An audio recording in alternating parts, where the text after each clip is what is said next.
For years, these two names have dominated the tech space.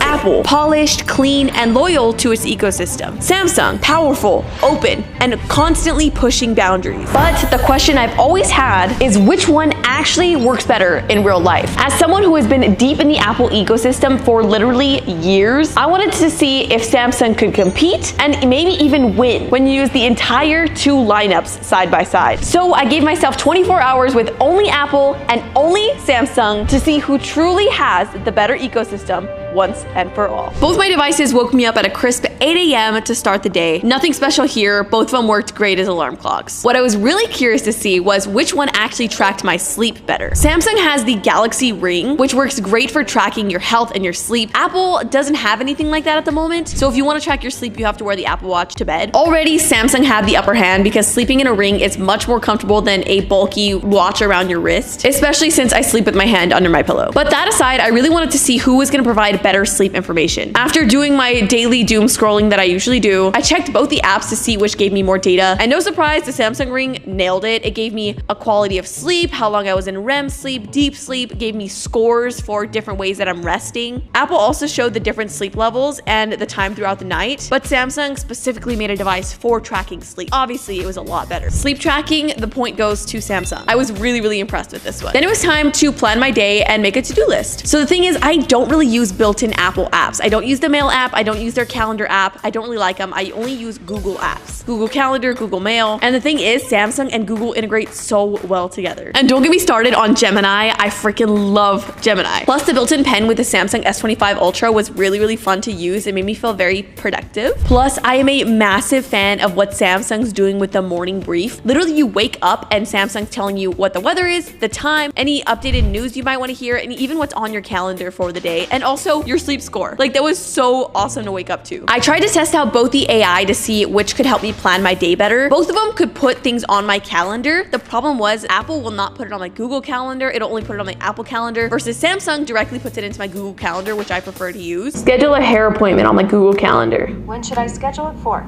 2 p.m. You already have hair appointment at 2 p.m. On my Google Calendar. Don't listen. Did you schedule my hair appointment on the calendar today? What time would you like to schedule your hair appointment for? 2 p.m. I've scheduled your hair appointment for today at 2 p.m. I really liked that. Then it was time to hit my workouts, which meant comparing the Galaxy Watch versus the Apple Watch and the Galaxy Buds versus the AirPods. Apple does have the upper hand in the fitness category because they have the entire platform dedicated to fitness and different workout videos that integrate with the Apple Watch. So for the Apple test, I wanted to use one of those videos to see truly how good it was, and it was so impressive. Like, you start a workout and it shows your heart rate on the screen. It shows how much time you have left, how many calories you're burning, and they have a lot of different workouts to choose from. Truly, Apple puts a lot of emphasis on the fitness, and I like to work out. So that was really cool for me.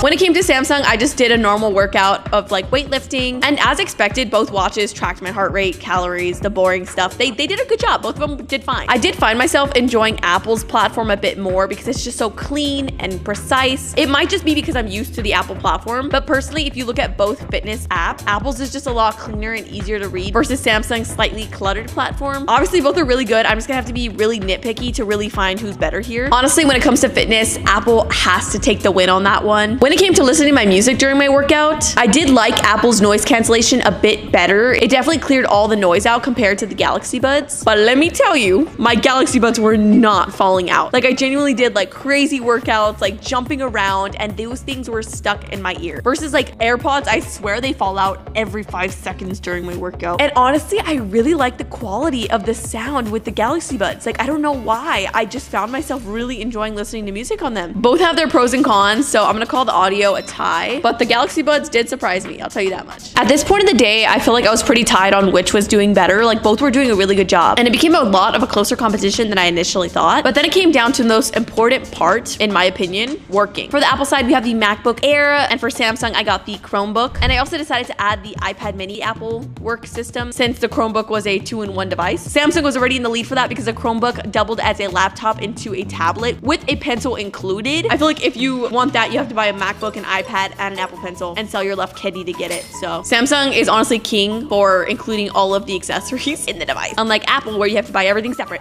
Obviously, both devices worked extremely well for answering emails, searching the web. However, here's where Apple came and stole the entire show. There's one thing that Samsung has never been able to beat Apple at, and it has had all creators in a chokehold. Freaking AirDrop. Obviously, Samsung has their own version of AirDrop, but it doesn't work anywhere near as seamless. From grabbing a video and airdropping it to any of your devices within seconds, it's just honestly unbeatable. Another huge issue that I ran into that might make Apple win this entire thing is honestly Final Cut Pro. Obviously, there are other editing platforms out there, but Final Cut Pro is just so user-friendly. It's so clean. And just in general, Apple products tend to handle heavy editing just better. You guys might fight me on this, roast me in the comments, but I genuinely think that Apple is unbeatable in the productivity space. Just the way all of the products work together so seamlessly. I was able to add my iPad mini as a sidecar and like edit on both displays, quickly airdrop all my clips. And as a creator, those are top priority for me. I really did enjoy working on the Samsung computer. Like the screen was so big and it was touch screen. I was just able to get a lot more done on my Apple products. For work/productivity, I'm giving the point to Apple. Sue me. And as we all know, I am a full-time content creator. So the cameras on a smartphone are very, very important to me. As long as I can remember, I've vowed for the Apple camera being the best camera on the market, but times are changing. What can I say? And Samsung cameras have gotten pretty darn good. So to fully test it out, I went and had a photo shoot with both of the cameras to see who could truly capture nature and me better. When it came to just the photos, it was like a back and forth thing. Like the macro looked so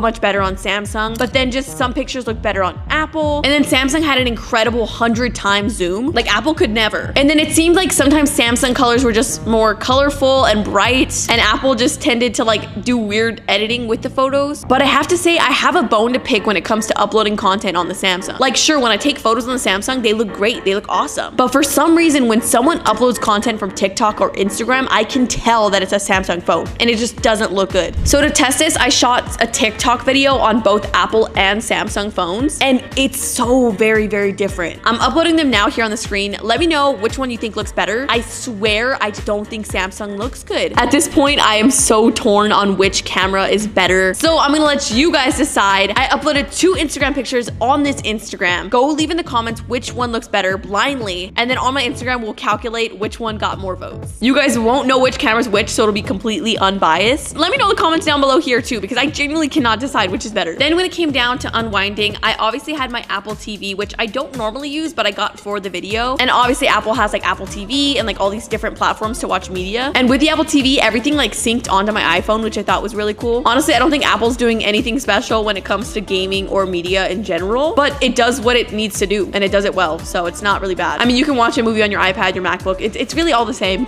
Nothing special here. Then I tried Samsung's gaming hub on my TV, and it actually let me stream games from services like Xbox Game Pass without a console. That felt like super next level tech that Apple has not even touched yet. I will say though, Samsung does have a TV, like a whole TV. Apple doesn't have a TV. They have a little box. They don't have whole TVs. So I feel like Samsung's just like better at that. I don't know. Who wins entertainment? Bro, they both kept me very entertained. That's a tie. Come on. And after lounging around for a bit, that concluded both of my days with both the Apple and Samsung ecosystem. Honestly, this is one of the coolest experiments I've ever done on this channel. It really did open up my eyes to some really good Samsung products. Both sides had some really good wins. Apple's editing software, camera, and fitness programs versus Samsung's sleep tracking and even 100 times zoom. This was honestly a really freaking close tie. Let me tell you, you guys tell me in the comments all the time that I'm an Apple fangirl, I'm an Apple glazer, that I never give Samsung a chance, that I'm just biased. And you're right, at the beginning of this challenge, I started as an Apple fangirl for life. But after using both ecosystems, I can't believe I'm saying this, I found myself enjoying the Samsung products more. Bruh.